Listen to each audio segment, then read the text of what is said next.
warahmatullahi wabarakatuh. Halo, apa kabar?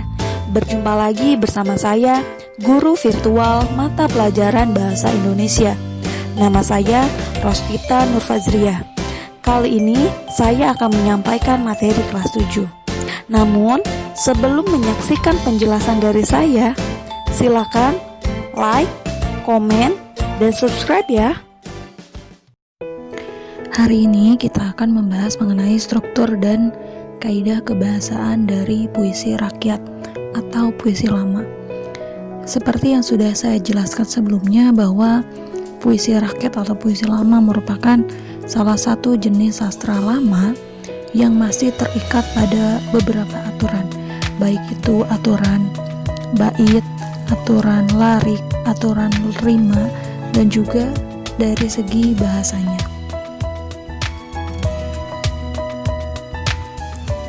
Struktur yang ada di dalam puisi lama atau puisi rakyat sebenarnya hampir sama atau memang sama dengan ciri-ciri puisi rakyat atau puisi lama.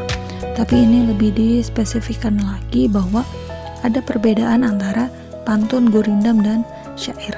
Kita mulai dari pantun. Struktur pantun ada 4. Yang pertama terdiri atas 1 bait. Bait adalah kumpulan baris. Baris berkumpul menjadi bait, itu adalah bait.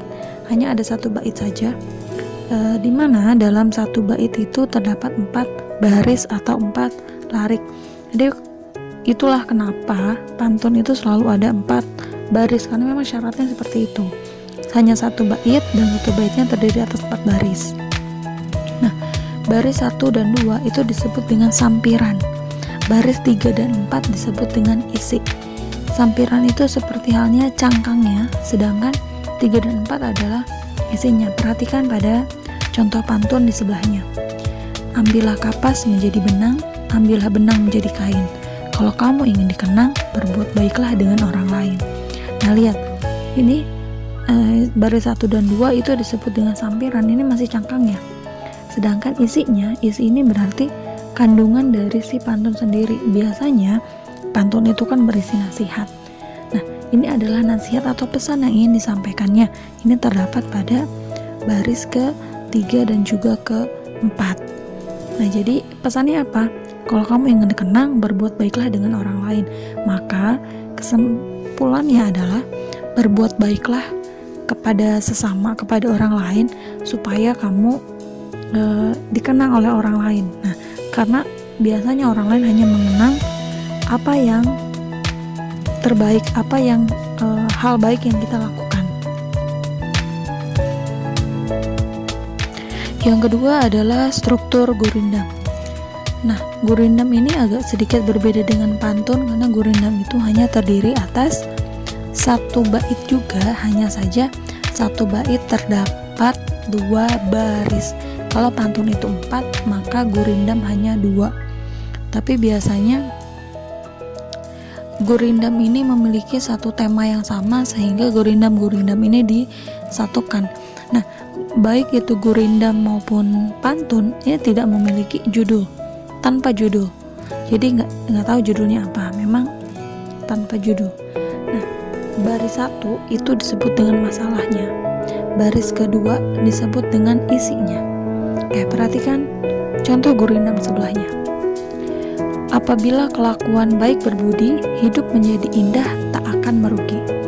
Jagalah hati, jagalah lisan, agar kau tidak hidup dalam penyesalan. Lihat, ini ada 2 gurindam. Ini bukan 1 gurindam ya, ini ada 2 gurindam.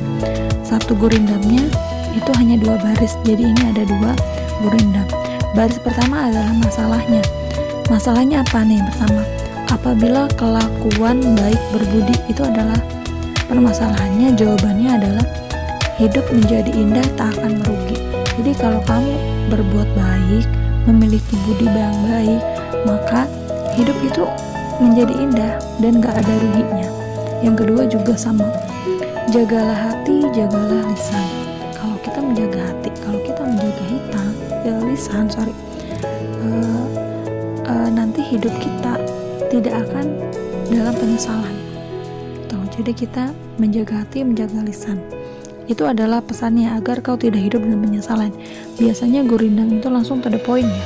Pada yang kedua nasihatnya apa itu langsung. Agar apa, supaya apa, biar apa. Nah itu tuh sudah jelas pesannya seperti apa. Struktur yang ketiga adalah struktur syair.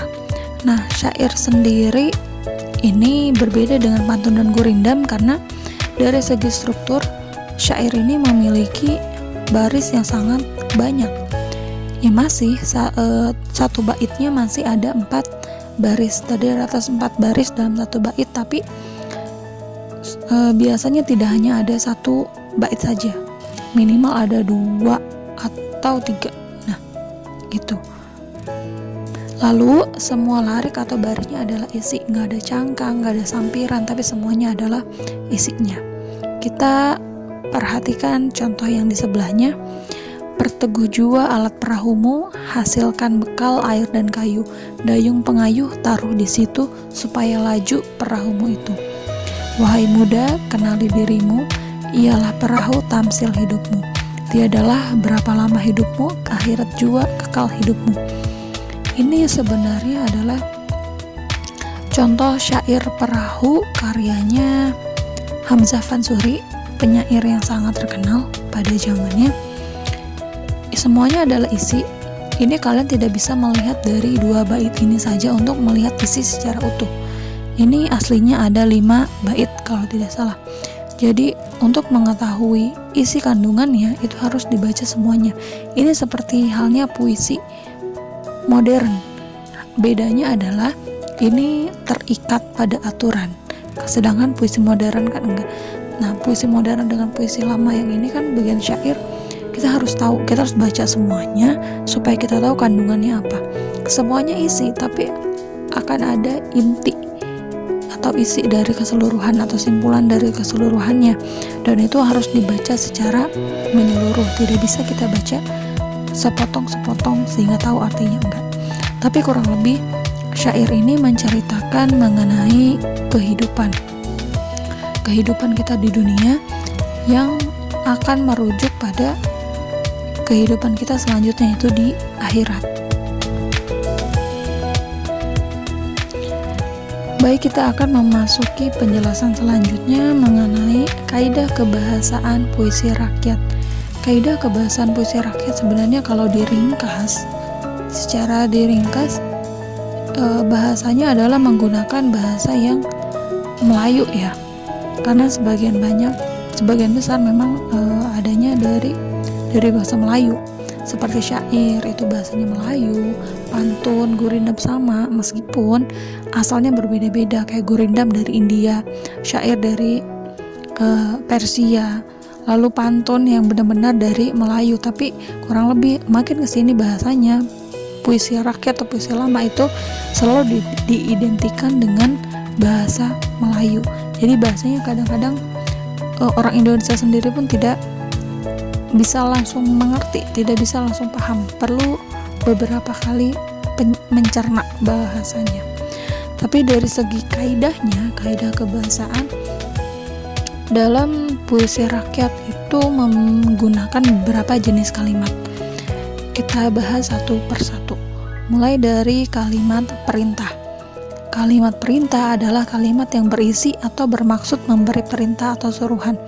Ketika kita menyuruh, ketika kita memberikan perintah, maka itu adalah kalimat perintah. Contohnya adalah buanglah sampah pada tempatnya. Ini adalah perintah. Perintah kita untuk membuang sampah selalu pada tempatnya. Biasanya ditandai dengan partikel lah, ada lah di belakang. Jadi buanglah, datanglah, simpanlah, itu adalah perintah. Tapi kalau partikel lah biasanya perintah, tapi perintah yang halus, jadi masih ada rasa agak sopan ya. Oke, baik. Kalimat yang kedua adalah kalimat saran. Kalimat saran adalah kalimat yang berisi tentang saran kepada orang lain untuk kebaikan orang lain. Nah, ini ditandai dengan 2 kata, sebaiknya, seyogyanya. Biasanya sih paling banyak digunakan adalah yang sebaiknya. Nah, contohnya adalah sebaiknya kau pikir dahulu demi keputusan yang tepat. Sebaiknya ini masuk ke dalam saran karena memang ini kata yang menyarankan sebaiknya A daripada B. Ini kan saran. Oke, baik, kita beralih ke kalimat selanjutnya, yaitu kalimat ajakan. Kalimat ajakan adalah kalimat yang berisi ajakan atau mengajak kepada orang lain untuk melakukan suatu perbuatan tertentu. Nah, biasanya ditandai dengan dua kata, ayo dan mari. Kita kan kalau ngajak, kalau bahasa tidak bakunya biasanya yuk atau hayu. Nah, kalau dalam ini, dalam puisi rakyat atau puisi lama ini menggunakan kata ayo atau mari. Marilah kita jaga agar lestari. Nah, kata mari ini merupakan salah satu kata ajakan. Maka kalimat ajakannya marilah kita jaga agar lestari. Nah, selanjutnya adalah kalimat seru. Kalimat seru adalah kalimat yang mengungkapkan rasa hati seperti kagum, heran, senang, dan sedih. Nah, biasanya ditandai dengan beberapa kata. Alangkah, betapa, dan bukan main. Contohnya, alangkah indahnya alam Indonesia ini. Wahai pemuda Indonesia, teruslah berjuang melestarikan budaya kita. Itu adalah kalimat seru-seruan. Jadi biasanya kalau seruan itu seperti spontanitas juga ya. Terakhir adalah kalimat larangan. Nah, kalimat larangan adalah kalimat yang berisi larangan agar orang lain tidak melakukan kegiatan atau tidak melakukan sesuatu. Biasanya ditandai dengan kata jangan. Ini yang paling banyak digunakan, jangan dan juga hindari. Janganlah berprasangka buruk kepada sesama. Nah, jangan itu adalah kata larangan. Jadi kalau misalkan ada kata jangan, oh berarti itu masuk ke dalam kalimat yang jenis kalimat larangan. Selanjutnya kita beralih ke jenis-jenis kata penghubung. Kata penghubung kalau dalam istilah bahasa Indonesia adalah konjungsi. Nah, kata penghubung yang digunakan dalam puisi rakyat ini ada beberapa. Yang paling banyak ditemukan adalah kalimat kata penghubung tujuan, juga kata penghubung yang sebab. Kayak kita mari lihat. Kata penghubung tujuan merupakan kata penghubung modalitas yang menjelaskan maksud dan tujuan suatu acara atau tindakan. Ada kata supaya, untuk, agar, guna. Nah, dari tadi kan ada supaya masuk surga, atau untuk kebaikan kelak, agar dikenang. Yang kedua adalah kata penghubung sebab atau kausal, menjelaskan bahwa suatu peristiwa atau tindakan terjadi atas sebab tertentu, ditandai dengan kata sebab itu, karena, oleh karena itu.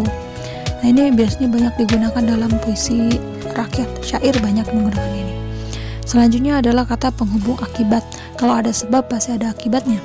Konjungsi yang menggambarkan suatu peristiwa atau tindakan terjadi atas sebab peristiwa lain. Konjungsi yang dipakai adalah sehingga, sampai, akibatnya. Nih, karena A sehingga B. Nah, itu adalah kausalitas, sebab akibat. Yang terakhir adalah kata penghubung syarat. Konjungsi syarat yang menjelaskan suatu hal bisa terpenuhi apabila syarat yang dipenuhi atau dijalankan. Penghubung syarat itu kata-katanya ditandai dengan kata jika, jikalau, apabila, asalkan, kalau, bila mana. Kenapa ini menjadi kata penghubung syarat? Karena contoh kalimatnya seperti ini. Jika kamu makan terlalu banyak, maka kamu akan kenyang. Nah, ada syaratnya jika, kalau. Nah, ini sama sebenarnya seperti kausalitas, sebab akibat, tapi ini lebih ke nggak usah ada akibat nggak apa-apa, tapi ada penyebabnya, syaratnya. Jikalau kamu ingin pintar, maka belajarlah. Apabila kamu hati-hati, maka kamu akan berhasil, misalkan.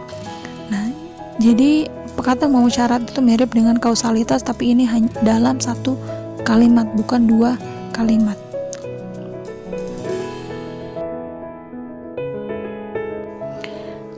Terima kasih sudah menyaksikan video kali ini. Semoga bermanfaat, semoga kalian bisa mendapat ilmu baru dari yang sudah saya sampaikan. Sampai ketemu pada video selanjutnya, kita akan membahas mengenai bagaimana menyampaikan puisi lama atau puisi rakyat. Sekian dari saya, terima kasih. Wassalamualaikum warahmatullahi wabarakatuh.